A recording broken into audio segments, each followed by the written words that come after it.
प्रभु तेरी वाणी जीवन की रोटी, नैनों की ज्योति अंधेरा मिटाती।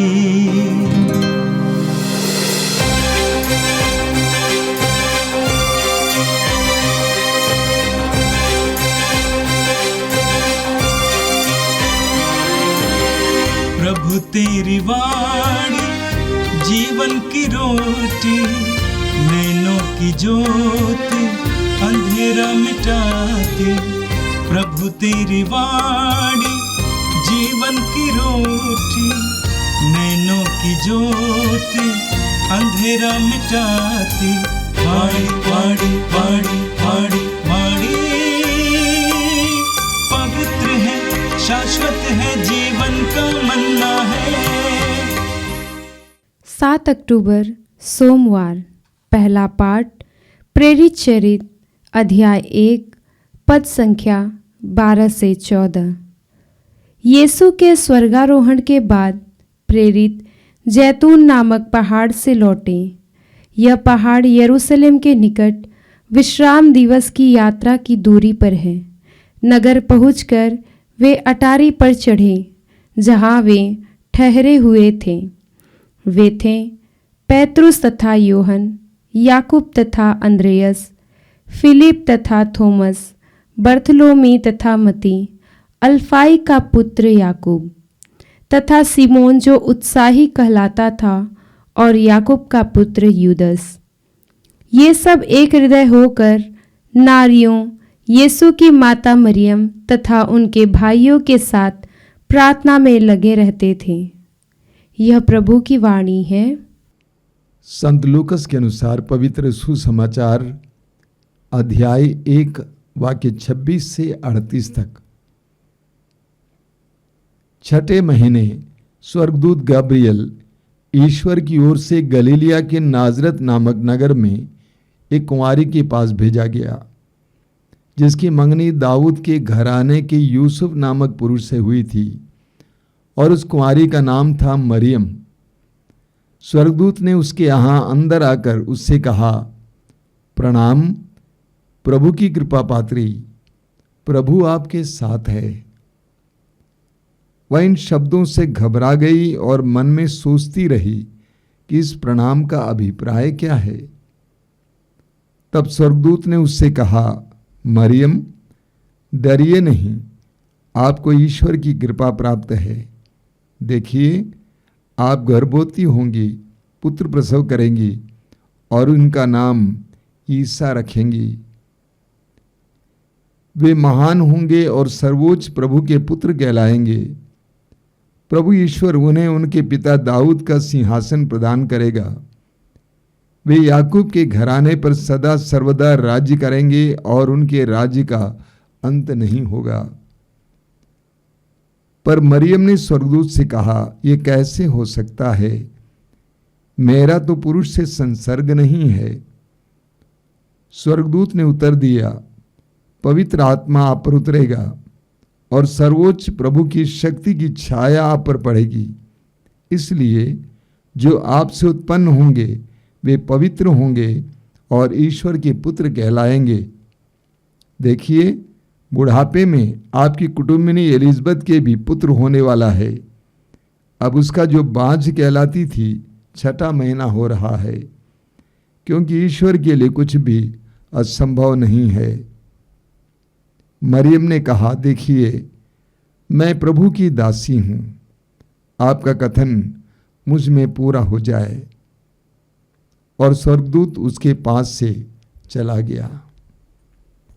यह प्रभु का दिव्य सुसमाचार है। ख्रिस्त प्रभु की जय। मेरे प्रिय भाई और बहनों, आज हम एक महत्वपूर्ण पर्व मनाते हैं।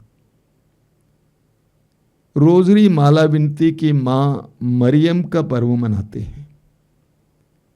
कैथोलिक कलीसिया में मिसा बलिदान यानी प्रभु भोज के बाद सबसे प्रचलित प्रार्थना है रोजरी माला विनती। करीब करीब हर कैथोलिक परिवार में या विश्वासी परिवार में प्रतिदिन रोजरी माला विनती बोली जाती है। रोजरी शब्द लतीन भाषा के रोजारियम शब्द से आया है, जिसका अर्थ है गुलाब का बाग या गुलाब की माला। रोजरी माला विनती के उद्भव के बारे में, इतिहास के बारे में कई मत हैं, लेकिन एक मत सबसे सशक्त है।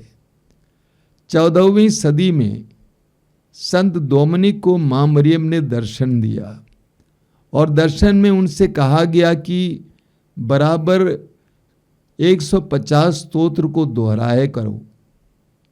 और जब उन्होंने मठ की स्थापना की तो मठ में 150 स्तोत्र बार बार दोहराया जाता था। उस समय उस इलाके के आम विश्वासी लोग वहां पे प्रार्थना में इकट्ठा होते थे। वे अशिक्षित थे, इसलिए वे स्तोत्र पढ़ नहीं पाते थे। उसके बदले 150 बार हे हमारे पिता की प्रार्थना बोला करते थे। बाद में जब प्रणाम मरिया की प्रार्थना की रचना हुई तो वे 150 बार प्रणाम मरिया की प्रार्थना बोलने लगे। आज हम जो रोजरी माला विनती बोलते हैं, ये एक दिन में नहीं बनी है। धीरे धीरे इतिहास में अलग अलग संतों ने प्रार्थनाएं जोड़ी और 1568 में संत पापा पायस पांचवें ने आज हम जो रोजरी बोलते हैं उसको निश्चित किया, नियमित किया और उसको विधिवत कलीसिया के सामने एक अच्छी प्रार्थना के रूप में रखा। 1917 में जब फातिमा में माता मरियम का दर्शन हुआ तो माता मरियम ने बच्चों से कहा कि मैं रोजरी माला की रानी हूं, और बच्चों से यह भी कहा कि पापियों के मन फिराव के लिए, पापियों के मन परिवर्तन के लिए बार बार रोजरी माला विनती बोला करो। आज कैथोलिक लोग रोजरी माला विनती को बोलते हैं। कुछ लोग बार बार बोलते हैं, कई बार बोलते हैं। वास्तव में रोजरी माला विनती एक संपूर्ण प्रार्थना है। उसमें हम बार बार पिता, पुत्र, पवित्र आत्मा की महिमा करते हैं, पवित्र तत्व की महिमा करते हैं। उसमें हम प्रभु यीशु की सिखाई हुई प्रार्थना है हमारे पिता की प्रार्थना बार बार बोलते हैं। उसमें मृतकों के लिए भी प्रार्थना की जाती है। रोजरी माला विनती में हमारी आवश्यकताओं को भी प्रभु के सामने मां मरियम के जरिए रखी जाती है। रोजरी माला विनती में प्रभु का वचन भी बार बार दोहराया जाता है। और वास्तव में रोजरी माला विनती प्रभु यीशु के जीवन के भेदों पर ही आधारित है। तो कुल मिला के देखा जाए तो रोजरी माला विनती एक संपूर्ण प्रार्थना है। एक महान संत थे, उनका नाम है संत मोंटफोर्ट। उनका कहना है कि जो बार बार रोजरी माला विनती बोलता है वो कभी भी सन्मार्ग से भटक नहीं सकता है। भारत के ही एक महान संत चावरा कुरियाकोस का कहना है कि रोजरी पर सुसमाचार अंकित है। रोजरी के हर एक भेद, हर एक दाने पर सुसमाचार अंकित है। मदर तेरेसा रोजरी पर बहुत विश्वास करती थी, रोजरी के सामर्थ्य पर बहुत विश्वास करती थी और बराबर रोजरी माला विनती बोला करती थी। उसमें बहुत बड़ी शक्ति होती है। संत पापा जॉन पॉल द्वितीय रोजरी पर बहुत विश्वास करते थे और उन्होंने एक और भेद हमें प्रदान किया। रोजरी में 3 भेद बोले जाते हैं, आनंद के 5 भेद, दुख के 5 भेद, महिमा के 5 भेद। संत पापा जॉन पॉल द्वितीय ने हमें प्रकाश के 5 भेद भी दिया है। उनका कहना है जब भी हम रोजरी बोलते हैं हम मां मरियम के गोद में बैठकर सुसमाचार पर मनन चिंतन कर रहे हैं और वे रोजरी माला विनती पर बहुत विश्वास करते थे। कई गैर कैथोलिक भाई बहन, विशेष करके हमारे अन्य मसीह भाई बहन सोचते हैं कि रोजरी माला विनती एक मूर्ति पूजा है। बिल्कुल नहीं है। हम मां मरियम की पूजा नहीं करते हैं, ना आराधना करते हैं, क्योंकि वे नारी थी, मनुष्य थी। मनुष्य की आराधना नहीं होना चाहिए। रोजरी माला विनती में वास्तव में हम प्रभु के ही वचनों को दोहराते हैं। प्रभु यीशु ने हमें एकमात्र प्रार्थना सिखाई है, हमारे पिता की प्रार्थना। रोजरी माला विनती में हम इसको बार बार दोहराते हैं। प्रणाम मरिया की प्रार्थना में वचन ही हम दोहराते हैं। प्रणाम मरिया कृपा पूर्ण प्रभु तेरे साथ है। ये हम वचन में पढ़ते हैं लूकास के सुसमाचार के अध्याय 1 में। जब स्वर्गदूत ने मरियम को संबोधित किया तो इसी तरह संबोधित किया, यानी ये वचन को दोहराया जा रहा है। उसके बाद जो बोला जाता है, धन्य तू स्त्रियों में और धन्य तेरे गर्भ का फल। ये भी जब मां मरियम एलिजबेथ से मिलने गई थी तो एलिजबेथ पवित्र आत्मा से भरकर बोली थी, यही बोली थी। तो हम रोजरी माला विनती में वास्तव में प्रभु के वचन को बार बार दोहराते हैं। बस इतना ज्यादा बोलते हैं कि मरियम हमारे लिए प्रार्थना कर। इतना ही नहीं, रोजरी माला विनती में हम प्रभु के जीवन से संबंधित भेदों को दोहराते हैं या उस पर मनन करते हैं। प्रभु यीशु के जीवन से संबंधित आनंद के 5 भेदों पर हम मनन चिंतन करते हैं। स्वर्गदूत का संदेश, मरियम के एलिजबेथ से मिलने जाना, यीशु का जन्म, मंदिर में यीशु का चाहा जाना, मंदिर में यीशु का पाया जाना, गेत्सेमनी बाग में यीशु का दुख भोग और यीशु पर कोड़े लगाए जाना, यीशु के सिर पर कांटों का मुकुट लगाए जाना, यीशु का क्रूस ढोते हुए कलवारी पहाड़ की ओर जाना, यीशु के क्रूस पर मरना, यीशु के पुनरुत्थान, यीशु का स्वर्गारोहण, पवित्र आत्मा का उतरना, माता मरियम का स्वर्ग में उद्ग्रहित किया जाना और उनको रानी के रूप में ईश्वर के दाहिने बैठाना, ये सब प्रभु यीशु के जीवन से संबंधित रहस्य हैं, भेद हैं। हम इस पर मनन चिंतन करते हैं। तो रोजरी माला विनती का आधार पवित्र वचन है। मैं अपना ही कुछ उदाहरण देना चाहता हूं। कई साल पहले की बात है, मैं एक आध्यात्मिक संघर्ष से गुजर रहा था। कई लोगों के पास मैं सलाह के लिए गया। एक लोक धर्मी व्यक्ति के पास गया जो बहुत प्रार्थना करते थे, वचन सुनाते थे, पढ़े लिखे इंसान थे। मैंने कहा कि सर ऐसी ऐसी समस्याएं मेरे जीवन में हैं, मैं क्या करूं। उन्होंने मुझसे पूछा कि आपकी रोजरी कहाँ है। मैंने कहा रोजरी तो मैं बोलता हूं लेकिन मेरे कमरे में रखी हुई है। तो उन्होंने कहा कि आपकी जेब में आपकी रोजरी होनी चाहिए। मैं आपसे कहता हूं कि उस समय से मेरी जेब में मेरी रोजरी होती है। अभी भी मेरी जेब में मेरी रोजरी है और जहां कहीं भी जाता हूं वहां पर मेरी रोजरी मेरे साथ जाती है। जब मैं हवाई जहाज में सफर करता हूं रोजरी बोलता हूं, रेलगाड़ी में सफर करता हूं रोजरी बोलता हूं, गाड़ी में बैठता हूं रोजरी बोलता हूं। एक सशक्त माध्यम है हमारे लिए। मदर तेरेसा का उदाहरण लीजिए। जब ये सफर करती थी रास्ते में रोजरी बोला करती थी। एक बार मैं एक कैथोलिक परिवार के साथ गाड़ी में जा रहा था, उनकी कार में। एक रोजरी बोलने के बाद मैं उनसे वार्तालाप करने लगा। अंत में उन्होंने कहा कि हम यात्रा में पूरी तरह से रोजरी ही बोलते रहते हैं।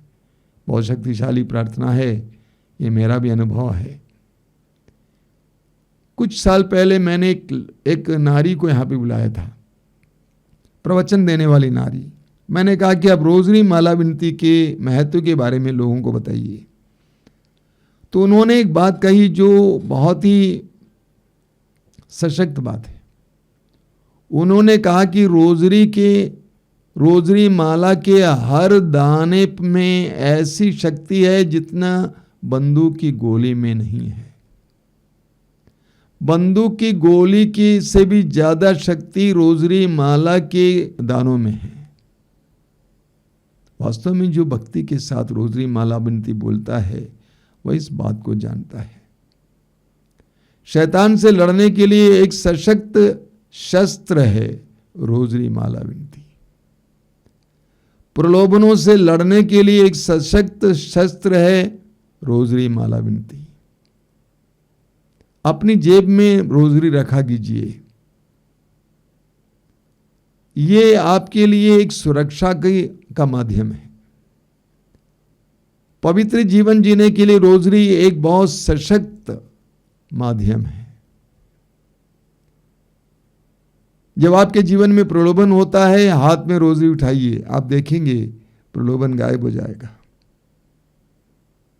तो आज जब हम रोजरी माला विनती के मां मरियम का पर्व मनाते हैं, हम रोजरी के महत्व पर मनन करेंगे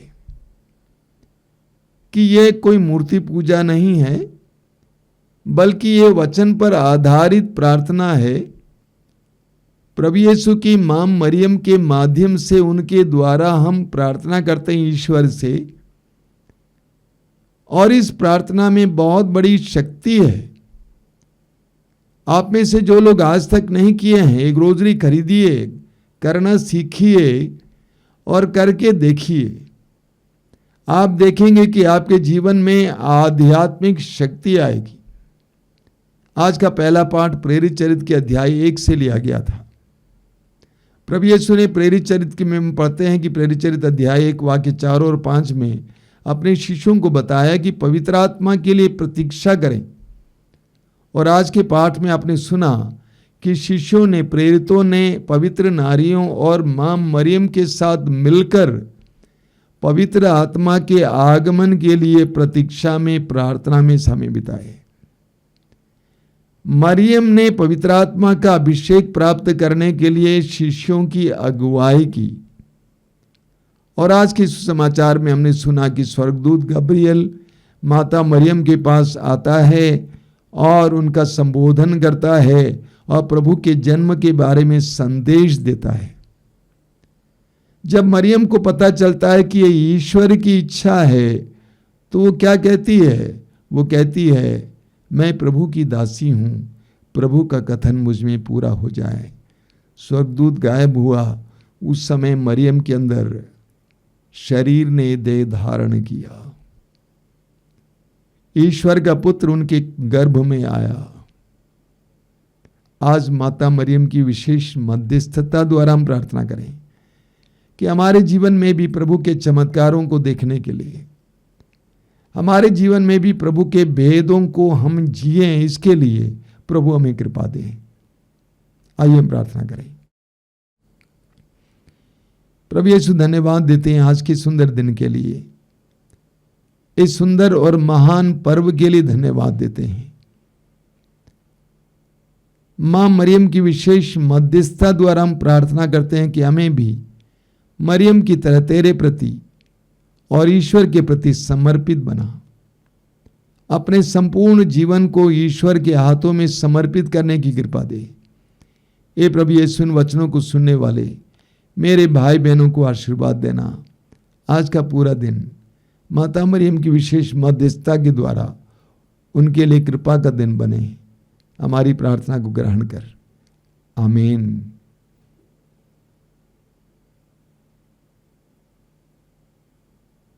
प्रभु तेरी वाणी जीवन की रोटी, नैनों की ज्योति अंधेरा मिटाती। वाणी वाणी वाणी वाणी वाणी